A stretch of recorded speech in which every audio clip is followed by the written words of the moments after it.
ఈ రోజు నుంచి నేను అనేది మనం అనేది మాట్లాడదాం. All of us as a team building కి ఫస్ట్ స్టెప్ ఐ బదులు వి. ఈ రోజు నుంచి నాతో స్టార్ట్ కావాలి. మనం ఏది జరిగినా మనం చేశాను తప్ప నేను చేశానది రాకూడదు. అక్కడి నుంచి స్టార్ట్ అవుదాం. అక్కడి నుంచి దీనికి ఒక పేరు కూడా పెడదాం. ఒక మార్పు మనం అందరం ఆలోచించారంటే 2047కి ఆంధ్రప్రదేశ్ నెంబర్ 1 కావాలి. కానీ మనకు వేరే మార్గం లేదు.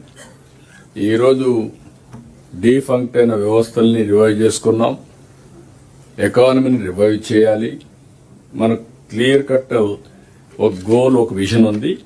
ఇది సాధించాలంటే కోఆర్డినేటెడ్ ఎఫర్ట్, సమిష్టిగా పనిచేయడం తప్ప నేను ఒక్కడే చేస్తానంటే మాత్రం కుదరదు. ఆ యాంగిల్ కానీ పై నుంచి కింది వరకు రాగలిగితే that is a big achievement అవుతుంది. దీనికోసం మీ అందరినీ మళ్ళీ ఒకసారి అభినందిస్తూ ఎక్సలెంట్ డెసిషన్. ఈ 8 మంది ప్లస్ ఐటీ మినిస్టర్ గారు 3 పార్టీలు కూడా ఉంటాం. నేను పవన్ కళ్యాణ్ గారు ఏదైనా ఉంటే వాల్యూ అడిషన్ ఇస్తాం. అల్టిమేట్ గా మీరు లాజికల్ గా తీసుకెళ్తారు. 15% growth rate is the agenda.